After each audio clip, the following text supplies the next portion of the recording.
The text is from a speech given by NRA's president Charlton Heston on May 4th, 1999 at a national NRA meeting.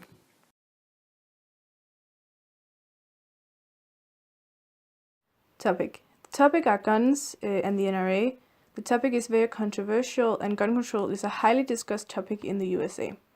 This topic can for many US citizens provoke anger or sadness since death caused by guns is a very common cause of death. But the speech gives the NRA members joy and belief in the NRA in Heston. His speech gives the members a feeling of unity, making them stand up for what they believe is right. The topic is a global topic since America has such a big influence on the world. And the topic of gun control is a big part of the American history. The topic of gun control has a big effect on the text since the topic is highly debated in the USA. This has a big influence and has a big influence on the NRA. In the speech, Heston talks about how they have no right to throw them out of Denmark because of their view on gun control. The writer in the text is Charlton Heston, who was the president of the NRA from 1998 to 2003 and was also an American film actor.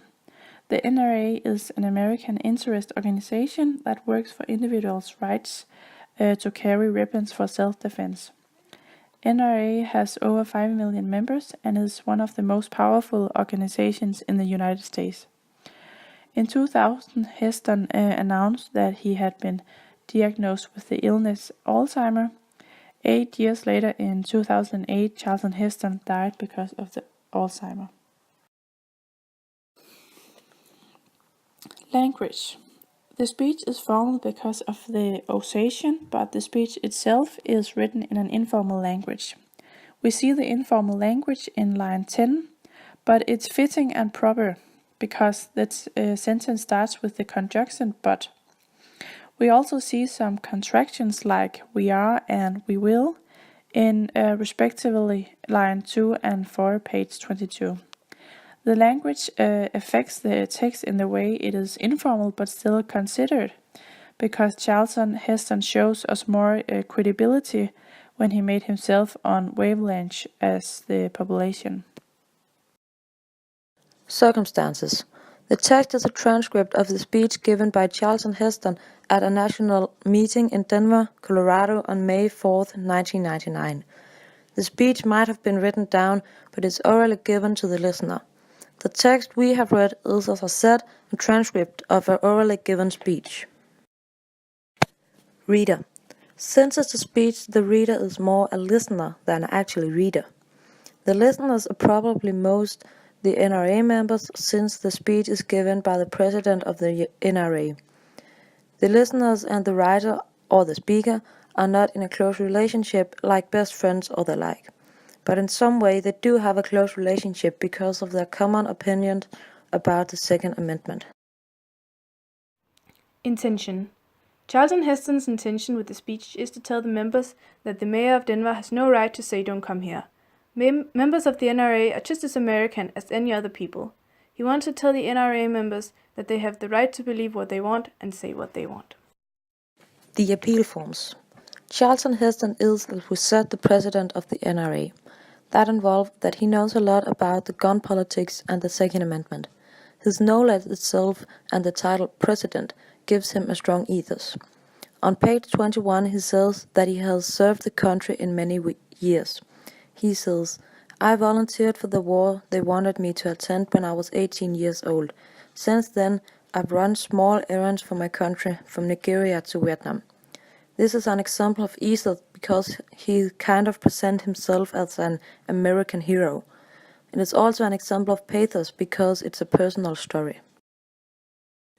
The speech is about the Second Amendment, and since the NRA supports the law who allows free guns, the speech is of course about these opinions to gun politics.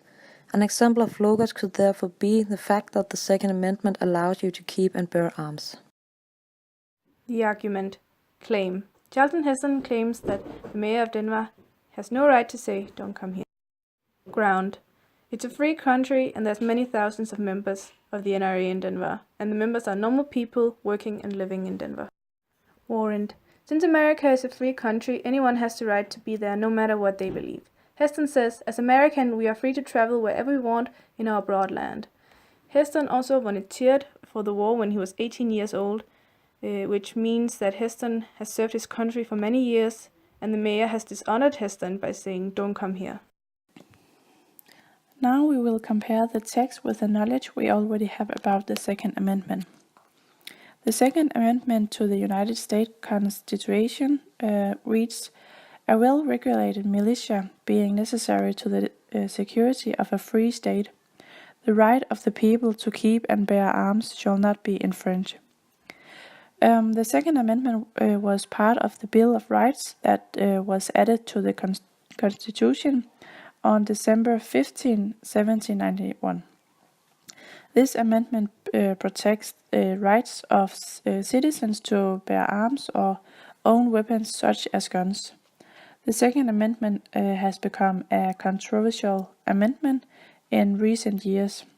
Many people want more laws to prevent people from owning guns.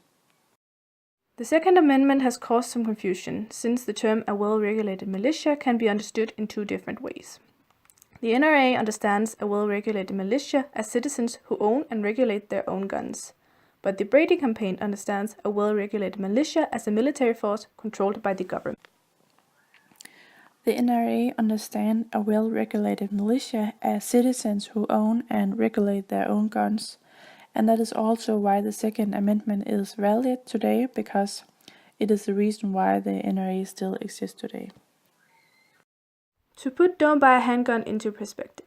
To put this speech into perspective, you could look at the text "Don't buy a handgun" by Michael Moore, where he lists the cons that guns have and what effect they have on the American society. Where Heston's argument for them to stay in Denmark has nothing to do with guns, but what he did in the past.